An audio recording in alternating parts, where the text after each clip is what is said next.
Lord, kahit hindi ko sabihin sa'yo, alam ko na alam mo kung ano ang nasa isip ko.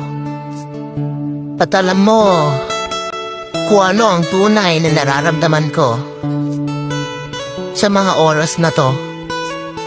Kaya pakiusap, tulungan mo ko malagpasan lahat ng pinagdadaanan ko.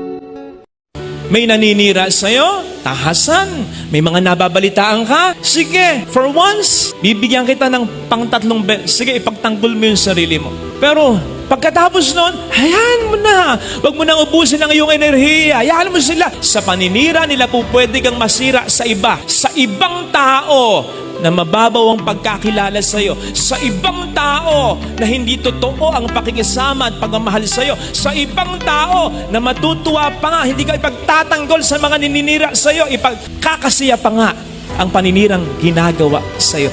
Pero yung mga taong malalim ang pagkakilala sa'yo, yung mga taong mahal kang totoo, nako, iisnabin lang yung mga taong naninira sa'yo. Pwedeng mabawasan ang mga pinakikisamahan mo, pwedeng mabawasan mga friends mo, pero matitira naman yung mga taong tunay na nagmamahal at nagmamalasakit sa'yo.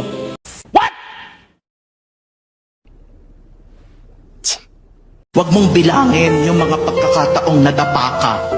Bilangin mo yung mga pagkakataong bumangon ka at kinaya mo ang lahat. Para pag dumating ang susunod na pagsubok, maaalala mo, kinaya ko na to dati at kakayanin ko hanggang ngayon. Nagabol muna ako bago sumuko.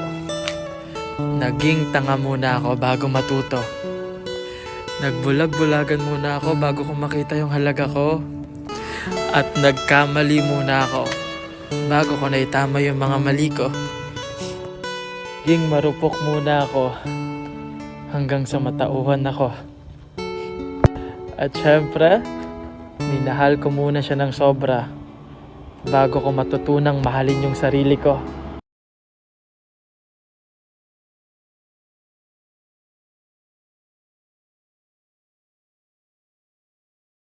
Huwag kang mag-expect na maging successful ka nang walang paghihirap.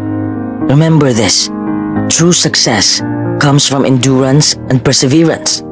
Kung madali lang maging successful sa buhay, edi sana'y successful na tayong lahat, di ba?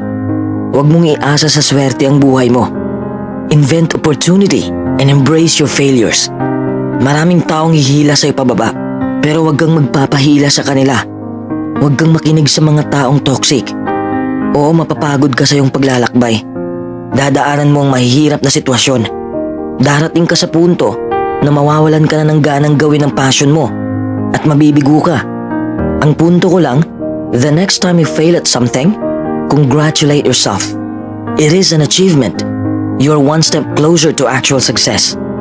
Marami kang matutunan sa kabiguan mo. Along the way,